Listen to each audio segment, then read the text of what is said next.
시청자 여러분 안녕하십니까? BOA 뉴스투데이 시작합니다.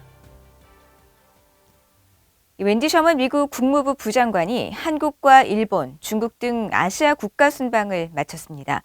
셔먼 부장관은 동맹관계 강화와 북한의 대화 복귀 촉구, 중국 문제에 대한 미국의 분명한 입장을 강조했습니다. 또 중국에서는 북한 문제에 대한 중국 협력을 강조했지만 큰 성과는 없었던 것으로 보입니다. 첫 소식 함지하 기자가 보도합니다. 웬디 셔먼 국무부 부장관은 일주일가량 이루어진 이번 동아시아 지역 순방을 통해 동맹 강화와 중국 견제, 북한 문제 등 역내 다양한 현안들을 다뤘습니다. 특히 북한 문제와 관련해서는 공개적인 발언을 통해 핵심은 한국과 일본 등 동맹과의 일치된 대응이 중요하며 미국은 대화에 나설 준비가 돼 있다는 점을 강조했습니다. That close coordination sends a very critical message to North Korea in that we are together and shoulder to shoulder in our approach to this policy. The United States has made it clear that we are ready to engage with North Korea. They know that. 셔먼 부장관은 일본이 납북자 문제에 대한 미국의 해결 의지를 강조하며 납북자 가족들을 면담하고 한국에선 반도체와 통신 장비 등 중국 견제 분야에 대한 다양한 논의 등 여러 사안들을 챙겼습니다. I think the Biden administration has prioritized reinvigorating and alliances, rebuilding confidence and trust in the U.S. Relationship, particularly with Japan and Korea. And so I think from what I read of her talk, they seem to be somewhat successful. 주목을 받았던 중국 방문에서는 북한 문제에 대한 논의 비중이 크지 않았던 것으로 보입니다. 앞서 중국과의 경쟁 관계 속에서도 북한 문제만큼은 협력할 사안이란 점을 거듭 강조했던 국무부는 셔먼 부장관이 이날 왕이 외교부장 겸 외교 담당 국무위원 등 중국 관리들을 만나 미국과 동맹 및 파트너의 가치와 이익에 배치되고 국제 규칙 기반 질서를 훼손하는 중국의 일련의 조치에 대해 우려를 표했다고 밝혔습니다.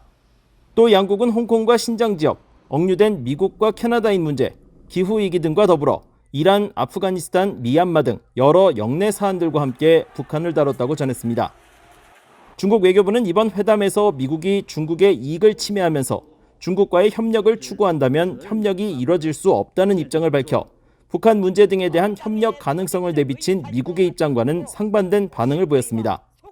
특히 셰펑 중국 외교부 부부장은 회담에서 같은 배를 타고 물을 건넌다는 뜻의 동주 공제와 뜻이 같은 것은 취하고 다른 것은 잠시 보류해둔다는 구동존의 등의 사자성어를 강조하며 미국을 견제하는 기존 입장을 강조했습니다.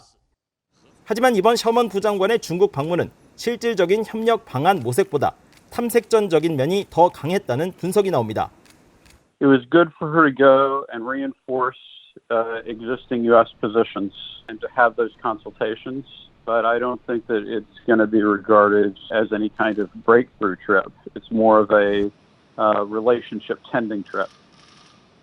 스나이더 국장은 북한 문제에 대해서는 관련 사안을 직접 다루는 성김 대북 특별 대표가 있다는 점을 강조하면서 셔먼 부장관의 입장에서는 북한과 관련해 기존 미국의 입장을 재확인할 수밖에 없었을 것이라고 말했습니다. BOA 뉴스 함지하입니다. 미국 바이든 행정부가 미한일 3국 협력을 강조하고 있는 가운데 공화당의 영킴 하원 의원은 한국과 일본이 집단 안보 위협에 맞서기 위해 하나로 뭉쳐야 한다고 강조했습니다. 미국 의회에서는 한일 관계를 개선하고 미한일 3국 협력을 강화해야 한다는 목소리가 꾸준히 이어지고 있습니다. 이조은 기자가 보도합니다. 한국계인 미국의 영김 공화당 하원 의원은 26일 워싱턴의 허드슨 연구소가 주최한 화상대담에서 역내 안보 도전에 맞서기 위한 한일 관계 개선의 중요성을 역설했습니다. 관계가 경색 국면에 빠진 한국과 일본 두 나라는 중국과 북한의 위협 등 집단 안보 위협에 맞서 하나로 뭉쳐야 한다고 강조했습니다. But as democratic nations that all share the same core values and seek to protect the international rules-based order, we must come together as one to face the dangers that threaten to undermine our collective security. And that means we need to come together, work as one to counter the constant threats from China, from North Korea. 김 의원은 이어 한국과 일본은 위안부 문제와 독도를 둘러싼 영유권 문제 등 복잡한 역사를 갖고 있고 이런 문제들의 중요성을 인식한다면서도 공동의 안보 대응을 위한 한일 협력의 중요성을 거듭 강조했습니다. 김 의원은 미국 의회와 조 바이든 대통령이 미한일 3국 관계뿐 아니라 한일 양국 관계 강화를 위해 모든 노력을 기울일 것을 촉구했습니다. 그러면서 실질적이고 효과적인 한일 협력을 강조했습니다.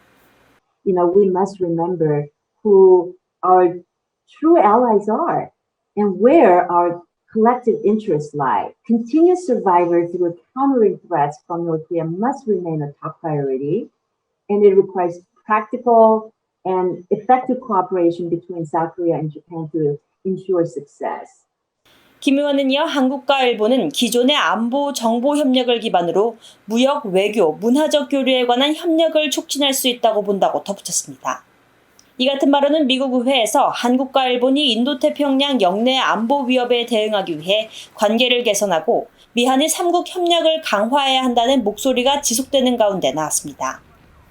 앞서 민주당의 메이지 히로노 상원 의원은 지난 5월 상원 군사위 청문회에서 한국-일본 간 관계가 역사적 이유 때문에 원하는 지점에 있지 않다면서 한일 관계 개선을 위한 미국 군당국 차원의 적극적인 관여를 촉구하기도 했습니다. 하원 외교위 아테소 위원장인 민주당의 아미베라 의원도 지난 5월 말 VOA와의 인터뷰에서 한일 관계 개선의 중요성을 강조한 바 있습니다. 베라 의원은 특히 한일 관계 개선을 통해 미한일 세 나라가 북한의 강력한 접근법을 가질 때 대북 협상력은 강화된다고 강조했습니다. VA 뉴스 이존입니다. 한국전쟁 참전용사인 아버지가 전쟁 당시 보낸 편지를 엮어 책을 출간한 엘리자베스 벤투리니 씨는 미국에서 한국전쟁은 잊혀진 전쟁이 되고 있지만 이들의 경험과 희생을 기억해야 한다고 밝혔습니다.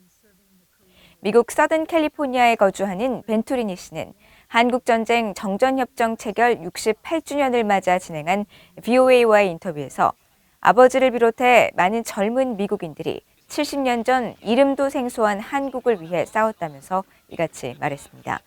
벤투리니 씨는 한국전 참전용사인 고 루이스 조셉 벤투리니 씨가 1950년 말부터 1952년까지 한국에서 가족들에게 보낸 편지를 엮은 책 한국 참호에서 보낸 편지를 지난해 7월 27일 출간했습니다.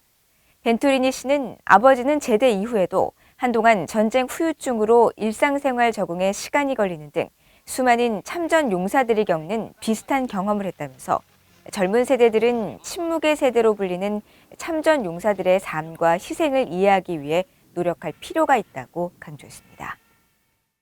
한국전쟁 당시 미군 군종 신부로 참전해 아군과 적군을 가리지 않고 박애를 실천하다가 포로 수용소에서 생을 마감한 에밀 카폰 신부에게 한국 최고 등급의 태극 무공훈장이 수여됩니다. 천주교 서울대교구는 유엔군 참전의 날인 27일 염수정 추기경과 페르난도 레이스 몬시뇰 주한 교황대사 대리 등이 참석한 가운데 청와대 포상 수여식에서 카폰 신부의 조카인 레이먼드 카폰 씨가 대리로 상을 받는다고 전했다고 연합뉴스 등 한국 언론들이 보도했습니다. 한국전쟁의 예수로 알려진 에밀 카폰 신부는 1940년 사제서품을 받고 1950년 7월 미국 육군의 군종 사제로 한국에 파견된 뒤 전장에서 중공군의 포위 공격을 받은 상황에서도 탈출을 포기하고 부상병을 대피시켜 돌보며 중공군 장교까지 추로하는 등 박애를 실천하다가 1951년 포로 수용소에서 생을 마감한 것으로 알려졌습니다. 지난 3월 미국 국방부 산하 전쟁포로 실종자 확인국은 하와이 국립태평양 묘지에 안장된 신원미상의 참전용사 유해들 가운데 캔자스주 출신의 카폰 신부의 유해를 확인했다고 밝혔습니다. 북한이 40년 만에 두 번째로 심각한 가뭄을 맞았다고 북한 노동당 기관지 노동신문이 전했습니다. 노동신문은 26일 보도를 통해 7월 중순까지 북한 지역 전국 평균 강수량이 21.2mm로 평년 대비 25.8%에 불과하다면서 올해 강수량은 1981년 기상관측 아래 두 번째로 낮다고 보도했습니다. 특히 곡창지대인 황해남도가 지난 20일부터 낮 최고 기온이 평균 35도 이상을 기록하면서 논과 옥수수밭에 가뭄이 들어 벼의 생육에 지장을 주고 옥수수 잎도 마르고 있다고 전했습니다. 이상으로 BOA 뉴스투데이를 모두 마칩니다. 시청해주신 여러분 고맙습니다.